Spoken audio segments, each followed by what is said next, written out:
তমলুক লোকসভা কেন্দ্র। তমলুক হুম লোকসভা কেন্দ্রে ভোট হয়েছে ৩ জনই নতুন প্রার্থী। একজন হচ্ছেন মাননীয় প্রাক্তন বিচারপতি অভিজিৎ গাঙ্গুলি, আপনাদেরই আইনজীবী মহলের একজন সায়ন, আর হচ্ছে দেবাংশু ভট্টাচার্য। ৩ জনই হুম নতুন, ৩ জনই হুম এবছরেই ১ম দাঁড়িয়েছেন।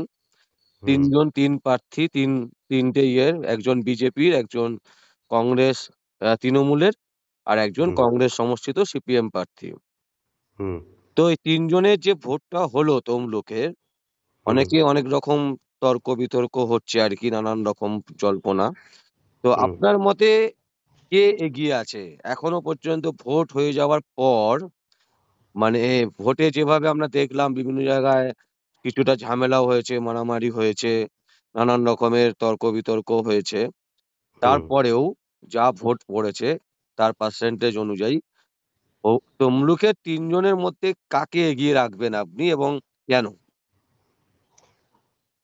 দেখুন, বাংলার বুকে যে তমলুক লোকসভাটা, হুম, এটা এককালে ছিল তৃণমূলের আমলে অধিকারী পরিবারের গড়। হুম, এবং মমতা ব্যানার্জি যে ক্ষমতায়ন হয়েছে, হুম, তার মধ্যে ওয়ান অফ দেম তমলুকের মধ্যে যে নন্দীগ্রাম বিধানসভাটা আছে, হুম, সেই নন্দীগ্রামে জমি আন্দোলনের মাধ্যম দিয়ে মমতা ব্যানার্জি ক্ষমতায়ন হয়েছে। হুম, কিন্তু 2021 বিধানসভাতে আমরা দেখি মমতা ব্যানার্জি শখ করে ওই নন্দীগ্রাম বিধানসভাতে দাঁড়িয়েছিল হুম, এবং নন্দীগ্রাম বিধানসভাতে পরাজয় স্বীকার করে নিয়ে তাকে কলকাতা ব্যাক টু প্যাভিলিয়ন হতে হয়েছিল শুভেন্দু অধিকারীর কাছে। এবং হুম, পরবর্তীকালে আমাদের পশ্চিমবাংলায় এই প্রথম একজন হেড মুখ্যমন্ত্রী দ্বিতীয়বার দাঁড়িয়ে কলকাতার বুকে তার ভবানীপুর বিধানসভায় দাঁড়িয়ে জিতে তাকে মুখ্যমন্ত্রী হতে হয়েছে। এটা একটা পশ্চিমবাংলার ইতিহাসে রেকর্ড।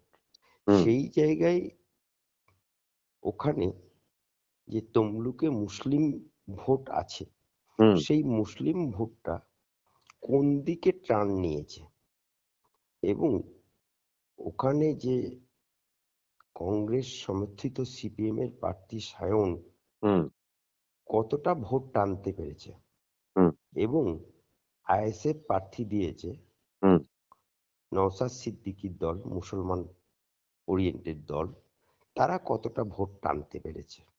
অর্থাৎ ভোট কাটাকাটির খেলাতে হুম, কে কতটা ভোট কাটতে পেরেছে তার উপর ডিপেন্ড করবে অভিজিৎ বাবুর জয় পরাজয়।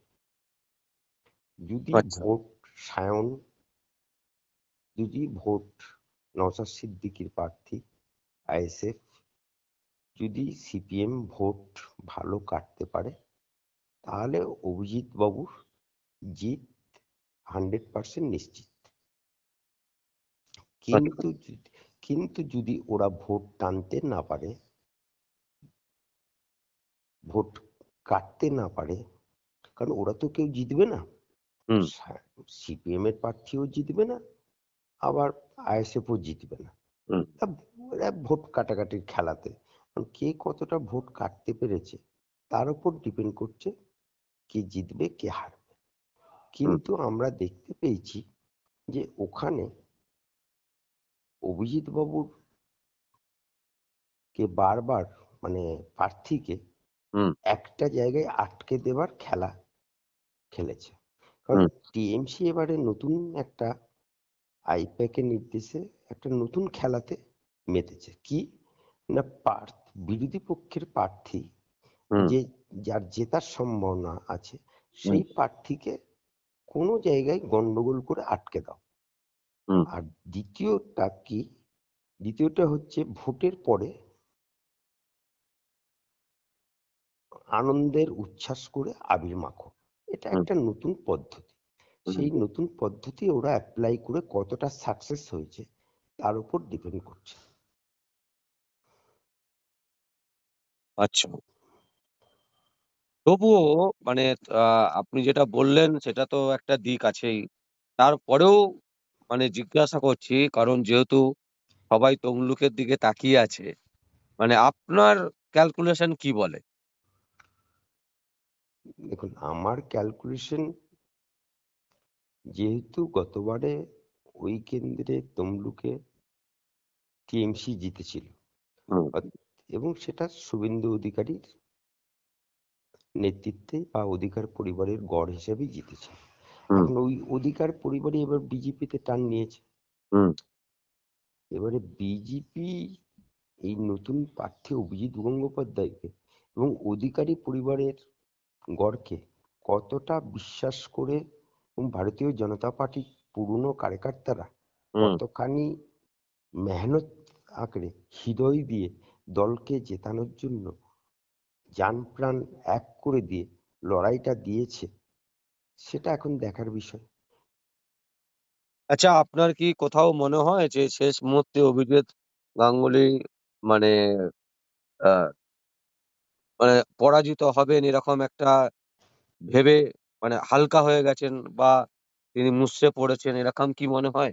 বা শেষ মুহূর্তে বিজেপি বা শুভেন্দু অধিকারী সেইভাবে সমর্থন করেননি মাননীয় প্রাক্তন বিচারপতি অভিজিৎ গাঙ্গুলিকে?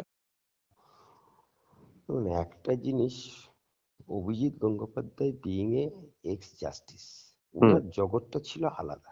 হুম, উনি একটা high qualified ex justice, hmm, কিন্তু সেই জাস্টিস হিসাবে উনি সম্মানীয় ব্যক্তি, নম্র ভদ্র ব্যক্তি, সোভার। সেই জায়গাতে তৃণমূলের যে প্রার্থী, সে হচ্ছে একটা লাতখোর ব্যক্তি। অর্থাৎ ও চারটে গালাগালও দিতে পারে, হুম, চারটে খিস্তিও দিতে পারে, হুম,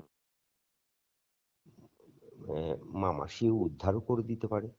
আবার আহ, যে কোনো জায়গায় গ্রামে গিয়ে মানুষের মানুষকে হাতে হাত মিলিয়ে ভোট নেবার যে টেকনিক, টনিক হুম, যেটাকে বলা হয়, হুম, সেই টনিকটা দিতে পারে।